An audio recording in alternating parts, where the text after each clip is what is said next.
8 months I hid his child in the poverty of the Bronx, but the mobster found us right in the delivery room. The realization hit Nia Washington with more force than the contraction currently tearing through her abdomen. She gripped the metal railing of the hospital bed, her knuckles turning white, her breath coming in ragged, shallow gasps.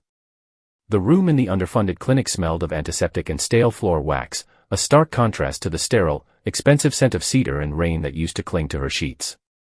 "Nia, listen to me, Dr. Martinez said, her voice urgent, cutting through the haze of pain.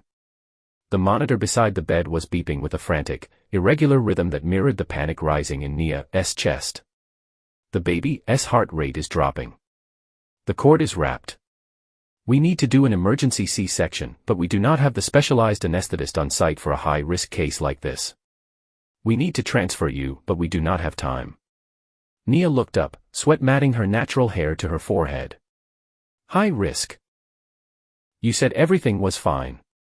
"The distress is sudden," the doctor snapped, shedding her bedside manner for brutal honesty. "If we do not get this baby out in 20 minutes, you looking at severe hypoxia. Brain damage. Or worse." The world tilted on its axis. For 8 months, Nia had lived in a studio apartment the size of a closet. She had worked double shifts on swollen feet, eating ramen and dodging the shadows of her past, all for this baby. She had walked away from a penthouse overlooking Central Park, from a closet full of designer silk, and from the only man she had ever loved because his world was painted in blood and hers was meant to be safe. She had left Han Kyung-soo because she refused to let her child be a pawn in a mafia war. She had left because of the arranged marriage he had hidden from her, the woman named Ji-won who had stood in his office claiming ownership. Nia had chosen poverty over being a mistress in a gilded cage. "Transfer me," Nia gasped. "Call an ambulance. Traffic is gridlocked on the bridge." "They would not make it," Dr. Martinez said, checking the monitor again. The beeping slowed. A terrifying, lethargic sound. "Nia, is there anyone? Anyone with resources? We need a private transport or a specialist who can get here now. You listed no father on the intake forms." Nia closed her eyes. The face that swam in the darkness behind her lids was sharp, devastatingly beautiful, and cold as the Han River in winter. Han Kyung-soo. If she called him, he would come. She knew that with a terrifying certainty. But if she called him, her freedom was over. He would see the deception. He would see that she had stolen his heir, hidden his flesh and blood in a neighborhood he would not even drive through without an armored convoy. In his world, betrayal was met with execution. For her, it would be a different kind of punishment. He would take the baby. He would banish Nia and keep the child in his fortress of glass and steel. She would save her daughter's life only to lose her to the monster she had run from. Ms. Washington. The nurse shouted as the monitor let out a long, warning whine. Nia's hand moved before her brain could stop it. She grabbed her phone from the bedside table, her fingers trembling so violently she almost dropped it. She unlocked the screen and pulled up the blocked contacts list. His number was there. The only number that mattered. Pride or life? The question burned in her throat. Your freedom or her breath? It was not a choice. It never was. She pressed the call button. It did not even ring twice. Nia. The voice was a physical blow. It was deep, textured with smoke and exhaustion, vibrating through the speaker and straight into her marrow. It had been 8 months of silence, 8 months of ignoring his emails, his desperate voicemails, his threats to burn the city down to find her. "Help," she whispered, the pain of another contraction doubling her over. "The clinic on 148th. The baby, she's dying.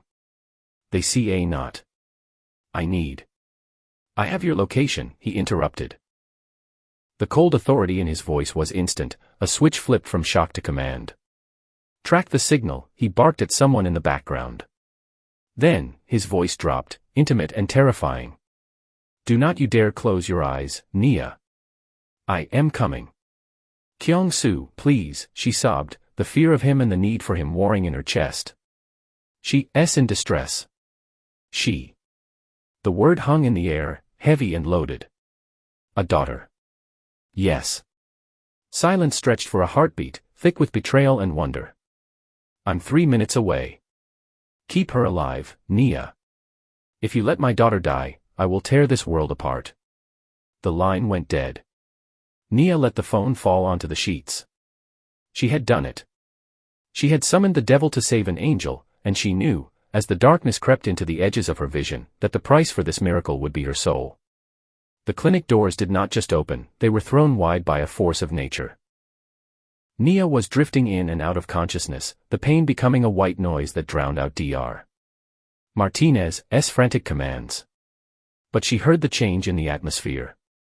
The chaotic noise of the hallway suddenly died, replaced by the heavy, rhythmic thud of expensive leather shoes on cheap linoleum. Where is she? The voice boomed, bouncing off the peeling walls. It was not a question, it was an execution order waiting to be signed. Nia turned her head heavily against the pillow. Han Kyung-soo stood in the doorway of the labor room. He looked nothing like the polished, immaculate CEO she had left. His charcoal suit jacket was wrinkled, his tie was gone, and the top buttons of his shirt were torn open, revealing the edge of the dragon tattoo on his chest. His hair, usually styled to perfection, was wild, as if he had been running his fingers through it for hours. But his eyes, those obsidian eyes that had once looked at her with adoration, were now burning with a mixture of terror and a rage so profound it sucked the oxygen out of the room. Behind him stood 3 men. Security. They carried duffel bags and radiated a menace that made the nurses back away against the wall. Sir, you see a not be in here, Dr. Martinez started, though her voice wavered. I bought this building 2 minutes ago, Han snarled, not looking at her. His gaze was locked on Nia. He crossed the room in 3 long strides, devouring the distance between them. Get out of my way. He reached the bedside, and for a second, Nia flinched, expecting him to strike her, to grab her, to scream about the 8 months of lies. Instead, he gripped the bed rail, his knuckles white, staring down at her sweat-slicked face as if checking for cracks in a porcelain doll. The baby, Nia whispered, tears leaking from the corners of her eyes. Kyung-soo, the cord. Han turned to the doctor. My medical team is landing on the roof of the hospital across the street. You have 60 seconds to brief them over the comms. He motioned to one of his men, who immediately handed a headset to the stunned doctor. Fix this. Now. We need to operate here, Dr. Martinez said, emboldened by the sheer force of his will. If we move her, we lose the baby. I need an anesthesiologist. He's here, Han said, gesturing to the hallway where a man in scrubs was already running in, followed by 2 nurses carrying equipment that looked far too expensive for this zip code. I brought my own. The room transformed. The chaotic, underfunded clinic became a command center. Han's men secured the door. His doctors took over the monitors. Nia felt a mask being placed over her face, the sweet chemical smell of anesthesia flooding her senses. But Han did not leave. He grabbed her hand. His grip was bruising, painful, possessive. Look at me, he commanded, his voice rough, cracking around the edges. Nia forced her eyes open. He was leaning over her, close enough that she could smell the stale whiskey on his breath and the metallic tang of fear. You ran, he hissed, the words dripping with hurt. You carried my child for 8 months in a place where rats chew through the wiring, and you did not tell me. I had to, she slurred, the drugs pulling her under. To save her. From me. The laugh that escaped him was devoid of humor. You thought you were saving her from me? From your world, she whispered. From the war. From her. Han's expression fractured. For a second, the mask of the ruthless crime lord slipped, revealing a man in agony. He squeezed her hand tighter, anchoring her to the earth. There is no world without you, he said, his voice low and fierce. And there is no war I would not stop for you. But you did not give me the chance. Fetal heart rate stabilizing, but we need to cut, the surgeon announced. Do it, Han ordered, never breaking eye contact with Nia. If anything happens to either of them, no one leaves this room alive. Nia wanted to argue, to tell him he could not threaten doctors, but the darkness was swallowing her whole. The last thing she felt was his hand, hot and trembling, holding onto her as if she were the only solid thing in a disintegrating universe. He's going to take her, she thought, panic flaring one last time before the blackness took her. He's going to take my baby and punish me for the rest of my life. When she woke, the pain was a dull throb, distant and muted. The room was quiet. Too quiet. The frantic beeping was gone, replaced by the soft hum of machinery. Nia's eyes flew open. Panic surged instantly. She sat up, gasping as her incision pulled, ignoring the agony. Easy. The voice came from the shadows in the corner. Nia turned. Han was sitting in a plastic chair that looked too small for his broad frame. He was still in his ruined shirt, his elbows resting on his knees. In his arms, swaddled in a pink hospital blanket, was a tiny bundle. He was looking down at the baby with an expression Nia had never seen on him. It was not the predator's gaze. It was not the cold calculation of a businessman. It was pure, unadulterated awe. He traced the curve of the baby's cheek with a finger that had pulled triggers and signed death warrants. She has your nose, he said quietly, not looking up. But she has my eyes. Poor girl. She LLC too much. Give her to me, Nia said, her voice hoarse. She held out her arms, terrified he would refuse. Terrified he would stand up and walk out the door, taking her heart with him. Han looked at her then. His eyes were red-rimmed. He looked exhausted, aged 10 years in 10 hours. Slowly, he stood up. He walked to the bed, moving with a reverence that made Nia's breath catch. He leaned down and placed the bundle gently into her arms. I named her Arya, Nia whispered, clutching the baby to her chest, smelling the newborn scent of milk and skin.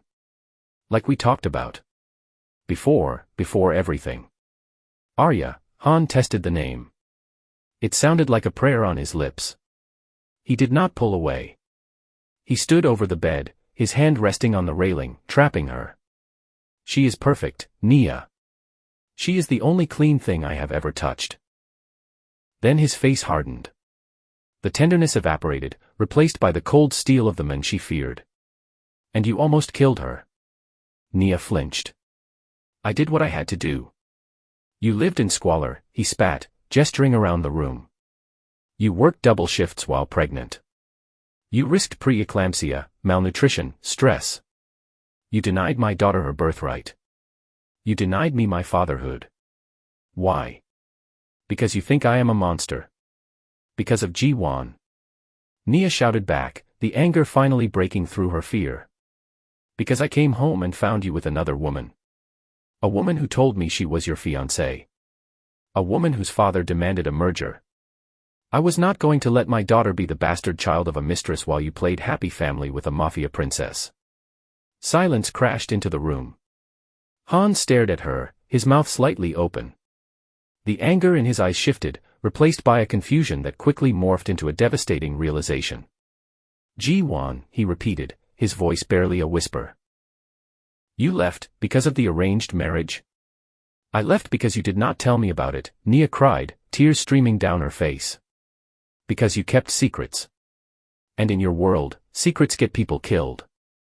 Han closed his eyes. He let out a breath that sounded like a structure collapsing.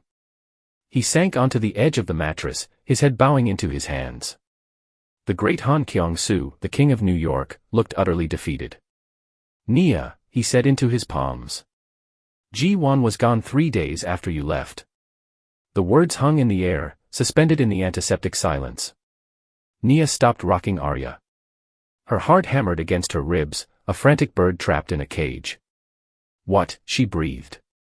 Han lifted his head. The exhaustion in his face was etched deep, carved by months of sleepless nights. 3 days. That's how long it took me to dismantle her father's leverage. I did not marry her. I destroyed her family's business. I bought their debt, cut their supply lines, and forced them out of the city. I started a war, Nia. A war I did not want, but a war I fought for us. Nia stared at him, her mind reeling. She tried to process the timeline. She had been on a bus to a shelter in Jersey on that 3rd day. She had been crying in a motel bathroom, looking at a positive pregnancy test, believing he was currently walking down the aisle with a woman in silk and diamonds. But Nia stammered. She said, the merger was a threat. Han cut in, his voice rising with frustrated intensity. A threat I was handling. I did not tell you because I wanted to protect you from the burden of it. I wanted to solve it before it ever touched you. I thought I was being strong. I thought I was being a husband. He reached out, his hand hovering over hers, trembling slightly. I spent 8 months looking for you. I hired every private investigator on the East Coast. I interrogated your friends. I went to your grandmother's grave. I thought you were dead. I thought my enemies had taken you. He looked at Arya, sleeping peacefully in Nia's arms, unaware that her existence was the center of a tragedy of errors. Every night, Han whispered, his voice cracking. Every night I walked into our empty apartment and poured a drink and stared at the city, wondering if I had failed you so badly that you preferred death to being with me. And all this time, you were just hiding. Hiding from a danger that did not exist anymore. The weight of his words crushed Nia. It did not exist. The poverty. The double shifts. The loneliness. The terror of every police siren. The way she had denied Arya a father and a safe home. It was not Han's fault. It was not the Mafia's fault. It was hers. It was her pride. Her refusal to wait for an explanation. Her assumption that he was exactly what the rumors said he was, a heartless criminal, instead of the men who had held her when she cried, the men who remembered how she took her coffee. I did not trust you, she whispered, the realization tasting like ash in her mouth. I claimed I loved you, but I did not trust you to handle it. No, Han said softly. You did not. He stood up and walked to the window, looking out at the brick wall of the adjacent building. The distance between them felt like an ocean. I have secured the perimeter, he said, his voice turning businesslike, cold again. A defense mechanism. My car is downstairs. We are taking you and Arya to the penthouse. The medical team is already setting up a nursery there. Kyung-soo. You do not have a choice, Nia, he said, not turning around. You proved you cannot protect her alone. Look where we are. Look at this place. He gestured vaguely at the peeling paint. I almost lost both of you tonight because you were too stubborn to ask for help. I would not let that happen again. So that's it? Nia asked, clutching Arya tighter. You retaking us prisoner? He turned then, and the look in his eyes was tragic. I am taking you home. You will have everything you need. You will never work again. You will be safe. But do not expect me to sleep in that bed with you. Do not expect us to be what we were. He walked back to the chair and picked up his jacket, sliding it on over his ruined shirt. He looked like a statue of a man, perfect and hollow. I see not trust you either, Nia, he said quietly. You ran. You hid my child. You let me grieve for 8 months while you were 20 miles away. How do I know you would not run again the moment things get difficult? Nia looked down at the ring finger of her left hand. It was bare. She had sold the diamond he gave her to pay for the first month's rent and prenatal vitamins. The irony was suffocating. She had sold his promise of forever to survive a hell of her own making. I'm sorry, she whispered. Sorry does not fix 8 months of hell, Han said. Get dressed. The nurse will help you. We leave in 10 minutes. He walked out of the room, leaving the door open. The security guards outside stepped into view, their backs to her, a wall of muscle and suits. Nia looked down at Arya. The baby shifted, letting out a small, soft sigh. He's right, she thought, tears dripping onto the pink blanket. I broke us. I broke him. But as she watched the door where he had vanished, a spark of something else ignited in her chest. It was not fear anymore. It was determination. He had fought a war for her. He had destroyed an empire for her in 3 days. And she had run. She wiped her face with the back of her hand. He thinks this is over, she thought. He thinks he can just shut me out and be the dutiful father and the cold ex-husband. He thinks I am the same scared girl who ran away. She was not. She was a mother now. She had survived the Bronx alone. She had faced the fear of death tonight and won. Nia pressed a kiss to Arya's forehead. We going to fix this, baby girl, she whispered. Daddy is stubborn, and he's hurt, and he's right to be angry. But he came. He came when I called. And that was the only thing that mattered. The penthouse was exactly as she remembered it, yet entirely different. The cold, modern minimalism was now disrupted by a state-of-the-art bassinet in the center of the living room, surrounded by piles of baby supplies that Han's assistants must have bought in a frantic sweep of every high-end boutique in Manhattan. It had been a week. 7 days of polite, suffocating silence. Han was a ghost. He was there, he held Arya for hours in the middle of the night, rocking her with a look of intense concentration, but he avoided Nia. He slept in the guest room. He spoke to her only about the baby's schedule or her medical needs. He was the perfect provider and the absent lover. Nia sat on the white leather sofa, watching him. He was standing by the floor-to-ceiling window, Arya resting on his shoulder. He was murmuring something to her in Korean, a soft, rhythmic sound that made the baby coo. It was time. Nia stood up, wincing slightly as her stitches pulled, and walked toward him. He tensed as she approached but did not turn. Min Jun called, Nia said. Han stiffened. I told him not to bother you. He did not bother me. He told me congratulations. Nia stepped closer, until she was standing right beside him, looking out at the city lights that spread like a galaxy below them. He also told me you transferred the deed to the Lotus Club to him. And the shipping logistics. And the real estate holdings in Queens. Han shifted Arya to his other shoulder, turning his body slightly away from Nia. I'm restructuring. You re-stepping down, Nia corrected. He turned to look at her then, his face unreadable. I told you in the hospital. I almost lost you because of my world. So I am removing the world from the equation. Min Jun is better suited for the darker aspects of the business. I am keeping the legitimate investments. The tech firms. The clean money. Nia felt a lump form in her throat. You re-giving up the empire? The power? That's everything you worked for. It's not everything, Han said, looking down at the baby. I watched her turn blue, Nia. I felt what it was like to be powerless. No amount of territory or money could force air into her lungs.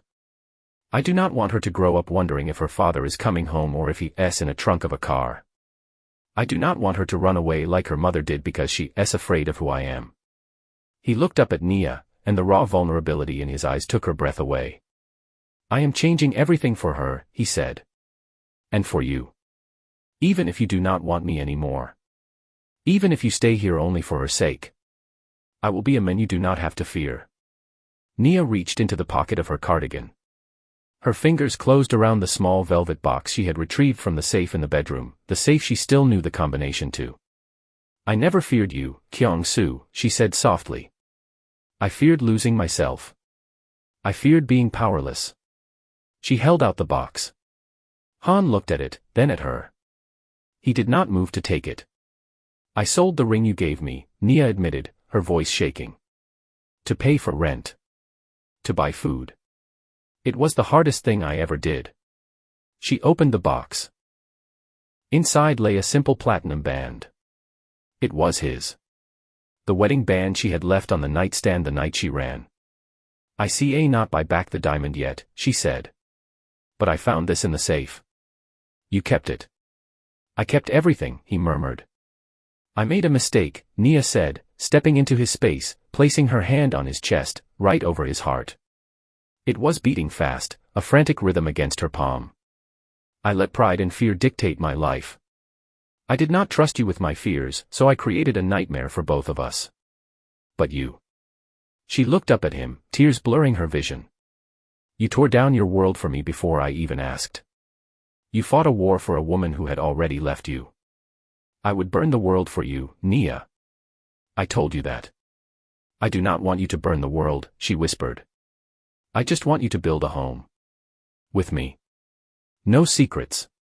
No running. If there is a threat, we face it. If there is a doubt, we speak it. She took the ring from the box and took his left hand.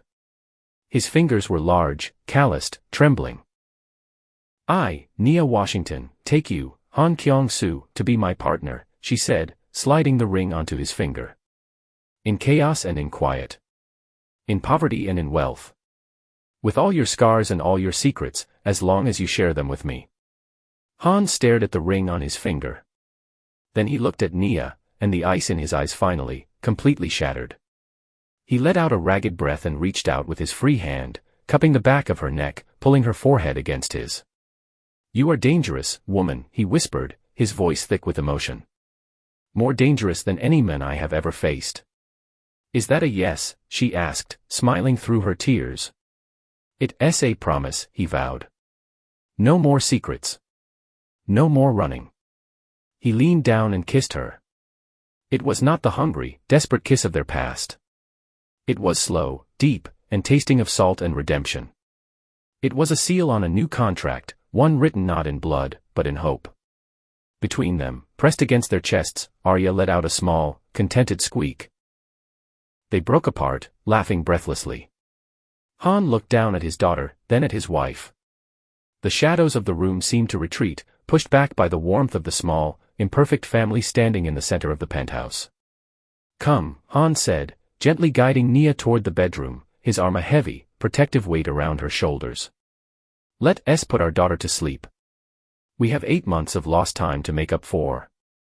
Nia leaned into him, resting her head on his shoulder. The city lights glittered below, cold and indifferent, but inside, she was finally warm. She had played a dangerous game with a dangerous man, but looking at the ring on his finger and the baby in his arms, she knew the truth. She had not just survived the monster. She had loved him until he became a king. And this time, the queen was not going anywhere.